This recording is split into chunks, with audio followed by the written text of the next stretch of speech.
Alors, je t'écoute. Estimer en grammes par litre la consommation d'alcool quotidienne de ce patient. Et en plus, c'est la pas consommation par d'alcool litre quotidienne d'alcool. Il faut multiplier par 2. Non, je dis une connerie parce qu'il y a marqué 2 fois d'alcool. Vas-y, continue. Et ça fait 70 grammes, mais c'est des grammes par litre? Non, il y a marqué par jour. En grammes par litre, oui, dans la question. C'était un piège, c'est en grammes par jour. Ah oui, c'est pour ça qu'il y a quelqu'un Si on avait calculé en qui a grammes essayé par de calculer. Je suis désolé. Alors, ça peut arriver à l'examen. Ouais, bon, voilà. La plupart n'ont pas noté en grammes. C'était en grammes. Ouais, mais là, ouais, d'accord. Désolé. Donc, c'est 70 grammes quand même. Bon, donc, vous retenez, la dernière fois, on a vu le calcul exact de la consommation d'alcool. Quand même, très souvent, c'est pratique de retenir la règle 1 verre égale 10 grammes. Un verre standard. Hein? Il faut plutôt privilégier le calcul exact quand c'est possible, mais là, vraiment, on vous le donne en verre, alors vous calculez avec la méthode approximative. Ceux qui ont essayé de calculer, bon, c'était bien, c'était un bel effort, mais quand on vous donne en verre, commencez pas à essayer de calculer la calcul exact, parce que oui, il y a 2 verres par repas, donc il y a 2 repas par jour. Il y a beaucoup de gens qui ont compté que 2 verres, alors qu'il y en a 4. C'était un piège. Bon, question numéro 2. Alors, j'avais répondu hémorragie digestive haute sur rupture de varices œsophagiennes compliquant une probable cirrhose alcoolique. Très bien. Et au niveau de la prise en charge, hospitalisation en urgence, urgence thérapeutique, mise en condition avec le scope, 2 voies veineuses périphériques, à jeun, prélever un bilan transfusionnel et le reste du bilan biologique. Traitement symptomatique. À jeun, il ne fallait pas oublier. Hein. Oui, non, je l'ai mis. Je l'ai souligné. Non, mais c'est très bien. Oui. C'est pour ça que je disais, il ne fallait pas l'oublier. Donc, traitement symptomatique, pose d'une sonde nasogastrique, érythromycine en IV, 250 mg. Pourquoi tu fais ça? C'est pour vasoconstricter et permettre l'évacuation des caillots. Non, donc ça n'est pas pour vasoconstricter du coup. Non, ça c'est la somatostatine, pardon. Exactement. Non, c'est pour éviter, pour augmenter l'évacuation des caillots. Voilà. Et pour mieux. C'est pas forcément logique de faire les deux. C'est-à-dire, si tu poses une sonde nasogastrique, tu vas laver. Bon, c'est pas grave de faire les deux, mais souvent on met en fait la vraie raison. On met la ceinture et les bretelles. Ouais, mais quand même, l'idée derrière la prescription d'érythromycine, c'est d'éviter la pose d'une sonde nasogastrique. Ah, d'accord. Donc, il vaut mieux faire quoi d'abord? Mettre la sonde nasogastrique? Il y en a qui ont mis discuter la sonde nasogastrique, c'est très bien. À l'examen, vous pouvez mettre les deux. Mais en pratique, c'est quand même pour éviter de poser la sonde nasogastrique. Bon. C'est un détail. Remplissage par macromolécules, oxygénothérapie au besoin et arrêt d'éventuels traitements anticoagulants. Et au niveau du traitement étiologique, FOG... c'est quand même aller chercher... c'est une question super longue. Alors, aie pitié du correcteur. Arrêt d'éventuels traitements anticoagulants. Bon, on ne parle pas de traitements anticoagulants. Pourquoi tu veux les arrêter, quoi? Non, mais j'y avais pensé. Ouais, c'est bien. Mais pensez au correcteur, des fois. Parce que là, c'était vraiment une question... D'accord. Donc, traitement étiologique FOGD si patient conscient et stable pour diagnostic de rupture de varices œsophagiennes et pour traitement endoscopique, ligature ou sclérose. Et en plus, j'avais mis la somatostatine en IV. Et dans les mesures associées, bas de contention pour les... Voilà. Discuter la transfusion de culot globulaire. Arrêt de l'alcool et prévention du DT. Ça, tu pourras peut-être le garder pour après. L'arrêt de l'alcool, parce que bon, c'est vrai que quand tu l'hospitalises en réa, c'est rare qu'il continue. Mais surveillance, je crois que c'était pas détaillé. Marc, c'est une sécurité de mettre arrêt de l'alcool à la question 2, 3 et 4, c'est une sécurité. Même si c'est quand même logique, c'est plus logique à la question 3 quand même. Mais bon. Ouais, voilà, d'accord.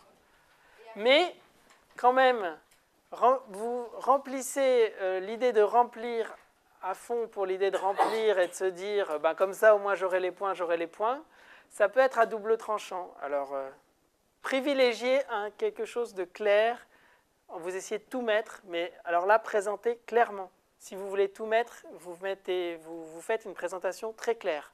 D'accord? Ok? Et l'examen complémentaire, c'était FOGD, et puis j'ai déjà dit but diagnostic, pronostic, thérapeutique, et puis pour le bilan des lésions associées. D'accord. Des petites remarques sur cette question. Tu as oublié quand même quelque chose. Alors ça, il y en a beaucoup qui l'ont oublié. C'est quoi le seul traitement qui diminue la mortalité de la rupture de varices œsophagiennes dans les études? Non, en aigu. Le traitement précoce. Prophylaxie, les antibiotiques. Très bien. Voilà, donc ça c'est vachement important. Rupture de VO égale antibiotiques. Alors je ne sais pas si je l'ai mis, mais après les prélèvements, après avoir fait des prélèvements infectieux, c'est toujours mieux, mais je pense que je ne l'ai pas mis. Non, je ne l'ai pas mis. Bon, bah voilà, il fallait. Bon, c'est pas non plus fondamental. Sinon, une autre remarque, juste ça c'est un petit détail. Ce qui est plus souvent donné, ce n'est pas la somatostatine, c'est la sandostatine. C'est-à-dire c'est de l'octréotide, ce n'est pas vraiment de la somatostatine, c'est un analogue de la somatostatine. C'est ce qu'on donne le plus souvent. Donc si vraiment vous voulez, mettez de l'octréotide, c'est-à-dire sandostatine. Il y a aussi la glypressine qui... Chez un coronarien, il ne faut pas donner de glypressine. Il faut éviter. La sando, non, il n'y a pas de problème. On ne sait pas trop comment ça agit, la sando. Ce n'est pas vraiment un vasoconstricteur. On ne sait pas trop comment ça agit, mais ça marche.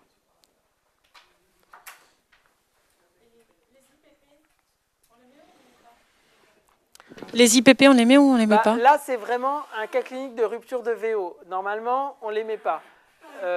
Mais tu pouvais toujours dire que tu avais un doute diagnostique. En pratique, tu pourras peut-être le faire, mais là, il n'y a pas d'indication formelle. Hein. Je crois que je l'ai lu dans les bouquins.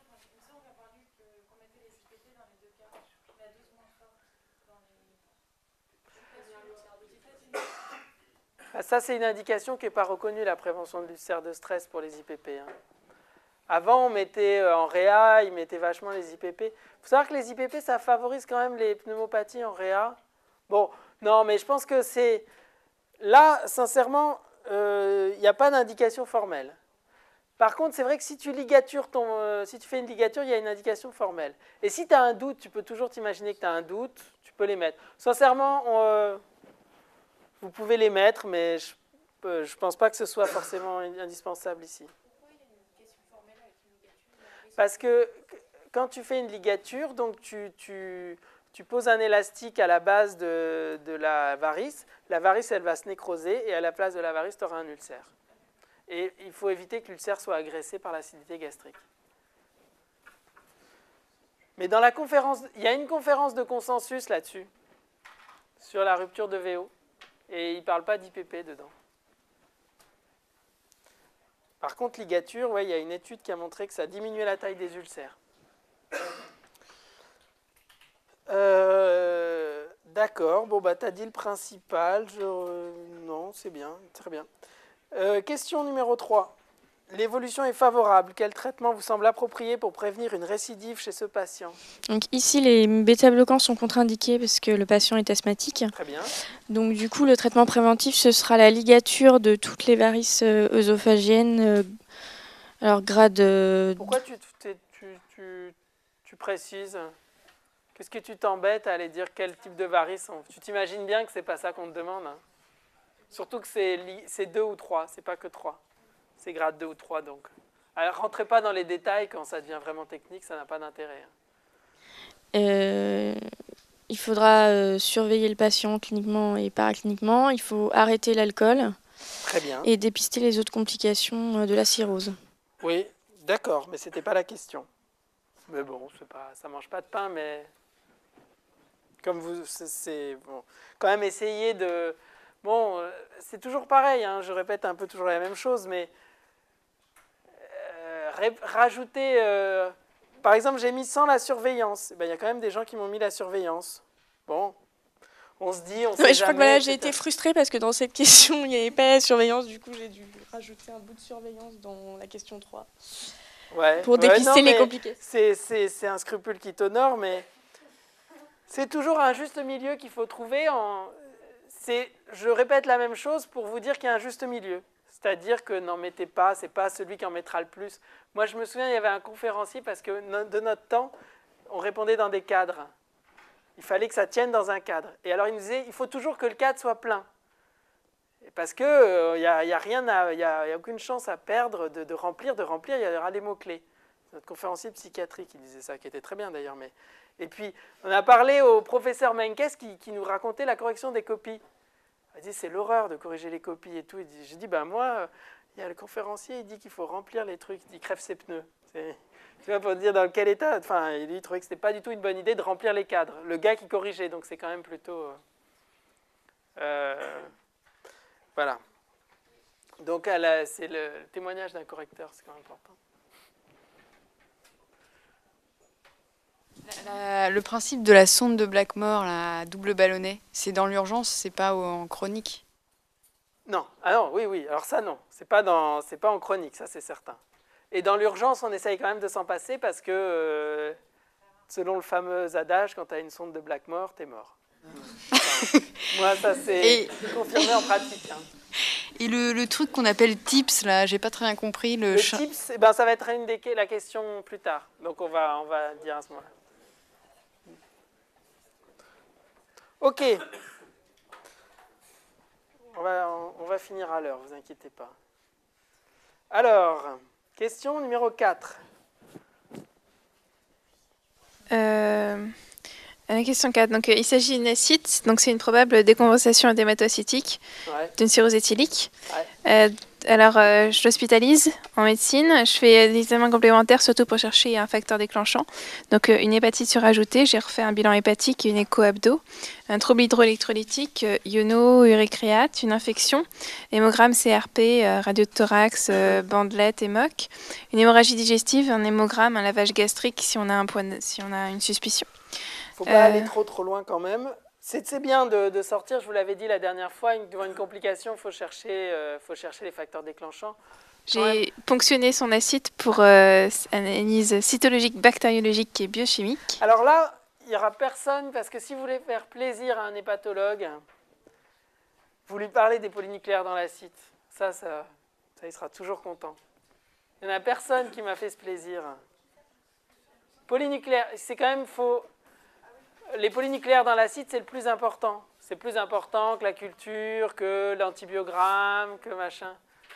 C'est quand même le quotidien, ça. Donc, quand vous parlez de ponction d'acide exploratrice, donc c'est vachement important. À chaque fois qu'il y a de l'acide, il faut l'explorer, surtout à l'internat, enfin à l'examen. Pas tellement si, aussi dans la réalité, mais on est peut-être un peu moins extrémiste qu'à l'internat. Par contre, à l'internat, il faut toujours ponctionner l'acide et rechercher une infection. Et sur quels paramètres on va se baser? C'est sur les polynucléaires. Et c'est tellement important que je pense que ça ne mange pas de pain de le mettre. Supérieur à 250 par millimètre cube. Mais ça, on me l'a corrigé, c'est par millimètre cube, c'est pas par millilitre, j'en suis quasiment sûr. Parce qu'il repasse derrière, il corrige les... Souvent, c'est très approprié d'ailleurs, hein, parce que les sujets sont relus. C'est par millimètre cube, c'est pas par millilitre. Et ça, c'est une erreur que je fais pas d'habitude, alors attention. On introduit, donc si on a un facteur déclenchant, on traite le facteur déclenchant. Et on introduit un traitement diurétique, Aldactone. Si échec à 48 heures, je rajoute du furosémide. Oui, rentrez pas trop dans les détails. Hein. Et je surveille. Parce que c'est discuté, ça. Hein. Mais l'important, c'est de mettre en premier, comme tu as fait, l'épargneur de potassium. C'est quand même le traitement de référence de l'acide, c'est le spironolactone. Et si mauvaise tolérance respiratoire, il faut ponctionner pour évacuer. Je préviens le syndrome de sevrage avec des benzodiazépines. Je supplémente en vitamine parce que, bon, B1, mauvaise B6, tolérance BP. respiratoire, c'est pas que dans ce cas-là qu'on évacue, c'est que si c'est vraiment abondant. Alors, je vous l'ai dit la dernière fois, méfiez-vous quand même de la prévention du DT chez le patient qui a une insuffisance hépatocellulaire. Vous vous basez sur les symptômes. Hein. Donc, par contre, vitamine B1, B6, très bien, je ne l'avais pas mis dans ma correction, parce que moi, ma correction, j'avais vraiment pensé au traitement de l'acide. Hein. C'était ça que... Sur le correcteur, il a toujours raison, par définition. Mais c'est vrai que c'était pas mal de penser à mettre B1, B6. Par contre, je n'aurais pas mis systématiquement... mettez pas, surtout quand ce n'est pas la question directe, que c'est un peu parallèle, allez pas commencer à mettre des benzos chez quelqu'un qui a une insuffisance hépatocellulaire. Vous prenez plus de risques que de...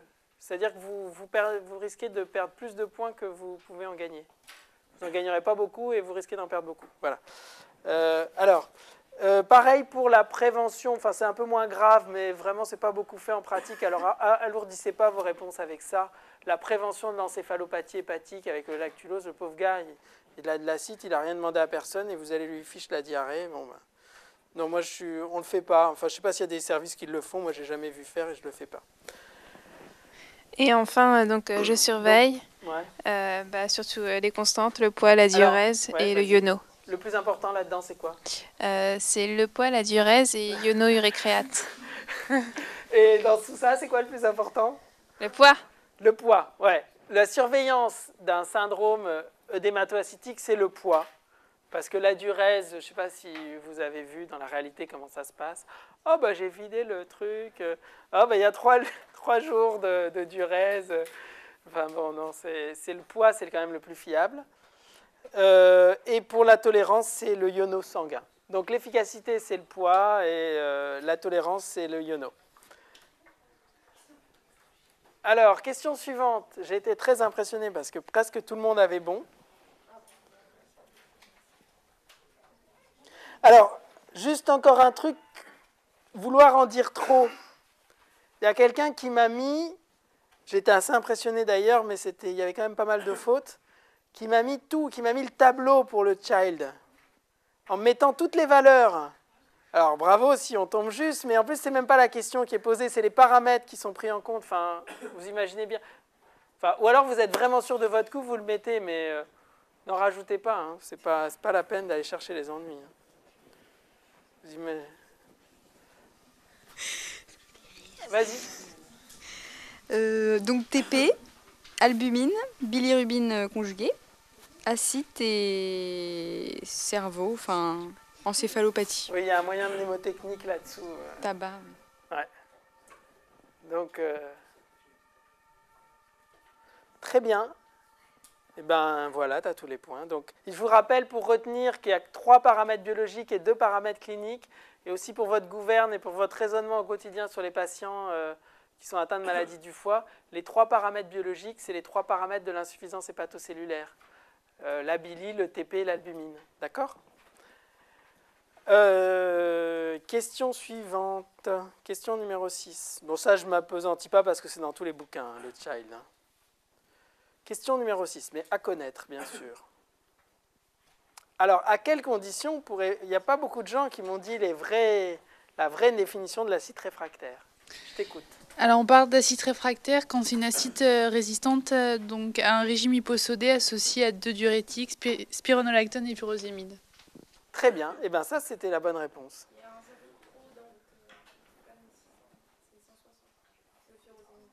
Oui. Oui, très exact. Très bonne remarque. Alors, c'est pas 1600 de furosémide, c'est 160. Ça, je me demande si c'est pas aussi un rajout. Je mets tout sur le dos des relecteurs de Conflux. Bon, alors... Et en cas d'acide réfractaire... Alors, juste une petite réflexion. Les gens qui m'ont dit la résistance au traitement bien conduit, qui m'ont donné les ponctions dans le traitement bien conduit, ça ne fait pas partie de la définition parce que par définition, si ce n'est pas une acide réfractaire, on n'a plus besoin de ponction. Bon, alors on peut dire que ça récidive après les ponctions, ça passe un peu mieux, mais dans la définition, il n'y a pas les ponctions. Parce que justement, on va le voir, peut-être, je ne sais pas. Vas-y, dis-moi dans la suite, qu'est-ce que tu fais quand il y a une acide réfractaire? Donc j'ai mis ponction d'acide évacuatrice voilà, itérative tu fais des ponctions. avec quand il y a une acide réfractaire. Compensation par l'albumine. Et sinon, les TIPS, là. Voilà, TIPS. Et greffe hépatique. Même, c'est le plus important, c'est la transplantation. Parce que c'est... les ponctions itératives, bon bah tu t'imagines, le gars, tous les 15 jours, il va à l'hôpital pour qu'on lui plante une aiguille. Enfin, comme perspective d'avenir, c'est pas terrible. Le TIPS, ça marche pas mal, mais c'est un risque d'encéphalopathie quand même, et après c'est quand même difficile à traiter. Donc le TIPS, je vous explique ce que c'est. Alors c'est, en anglais, c'est Pardon ? Pardon ? Quoi ? Transjugulaire, non, pas... Attends. Ouais, transjugulaire, intrahépatique, porto-systémique shunt. Enfin, alors, donc ça se pose radiologiquement. On passe donc par voie vasculaire, c'est de la radiologie interventionnelle, et on pose une prothèse en fait entre la veine sushépatique et la veine porte. On fore en fait un passage à l'intérieur du parenchyme hépatique. Donc, il faut connaître le principe.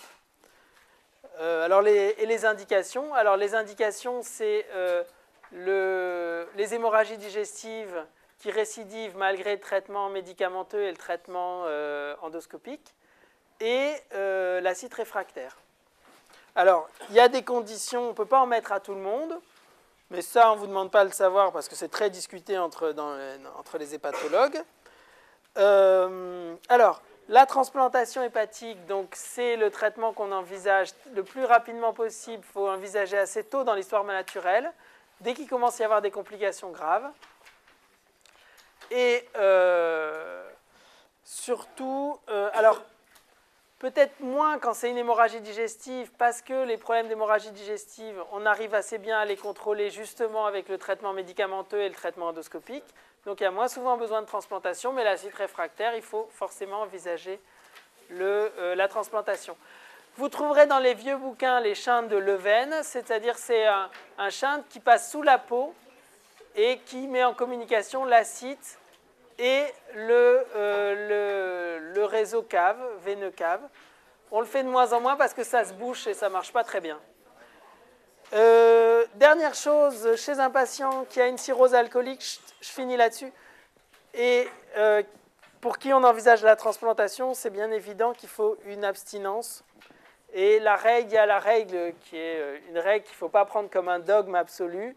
Il y a la règle des 6 mois, c'est-à-dire qu'on préfère transplanter les gens après 6 mois d'abstinence.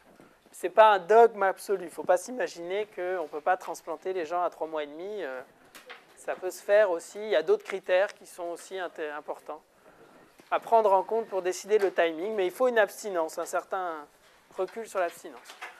Voilà. Merci. C'est gentil.